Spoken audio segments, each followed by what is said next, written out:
Last time in Dubtown, Sister Riffraff got mugged and shot by a worldly man and had to be rushed to the suffering General Hospital. But now, something more serious than a gunshot wound is in play. Because of the blood issue, her spiritual life now hangs in the balance.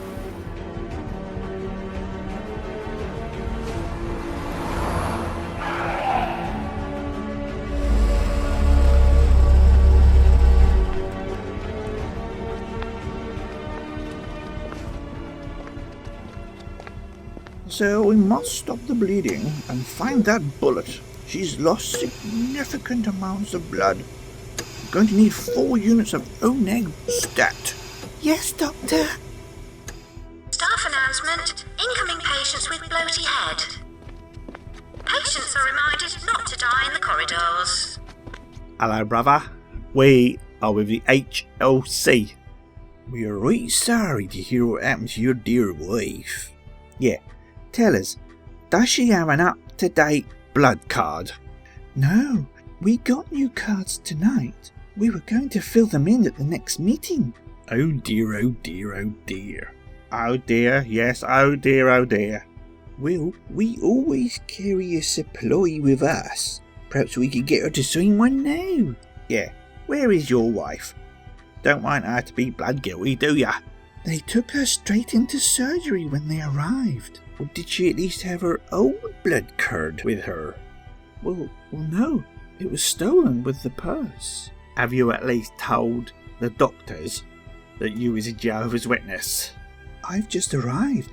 I've been told to wait here for news. Well, if they give her blood, the elders will need to decide whether you are blood guilty. Yeah, well, that's her stabilised now. With all that internal bleeding, I thought we might lose her there for a minute. Gosh. I know, there was no way she would survive without that blood transfusion. Quite right. Now, Dr. Newby, I'll leave you to close. I should go speak to the husband.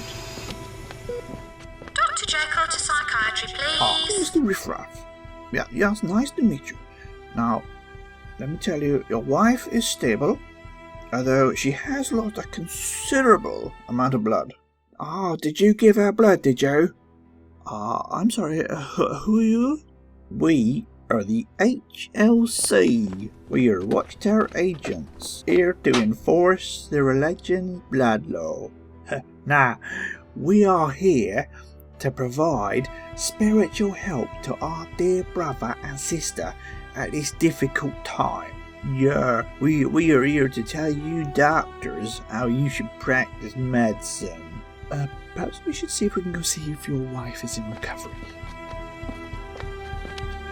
Staff announcement. Incoming patients with 3rd-degree sideburns. Patients are here at their own risk. Oh no, Barry, a red bag. She has been taking blood. Brother Riffraff, perhaps you should tell the doctor to stop this sinful transfusion. Well, what difference would it make now? She's had blood. Stopping now won't change that, will it? You need to be very careful what you do next. Jehovah is watching. Here is what I don't understand, you see. If you needed a new kidney so that you could live, would you allow us to put one in your body? Yes, we would. And if you needed a new heart to stay alive, are you allowed a donated heart to be transplanted? Yeah, we are. How then is it that you are allowed a kidney to filter blood and a new heart to pump blood around your body, but you're not allowed the blood? It's like saying you're allowed a new engine, but it's illegal to put any oil in it. It's because the Bible says we must abstain from blood. Yeah, but that's talking about eating or drinking blood, isn't it? Drink it, inject it, it's the same old thing. Well, no, it's not. This blood here is not being consumed. It's not nourishing or feeding her, like food and water does. I think we've made a decision.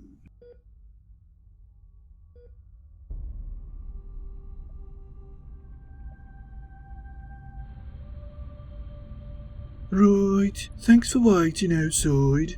We have prayerfully considered the facts of this case. It's important for you to recognise that this is not a judicial hearing. No, we are not allowed to disfellowship someone for taking a blood transfusion. For legal reasons, obviously.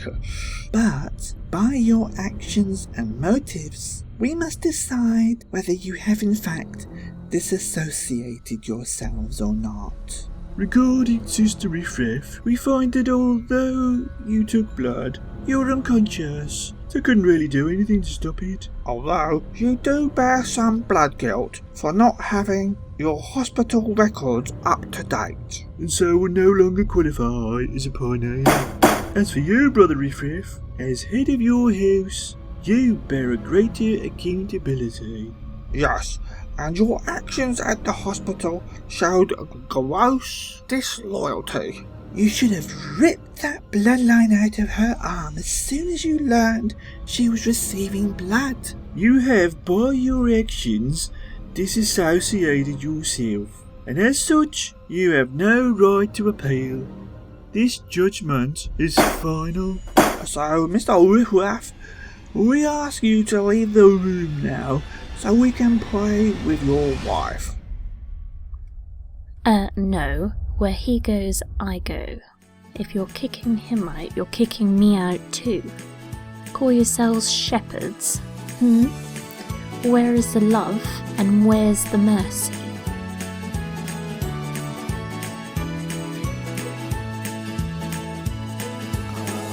Oh, gotcha.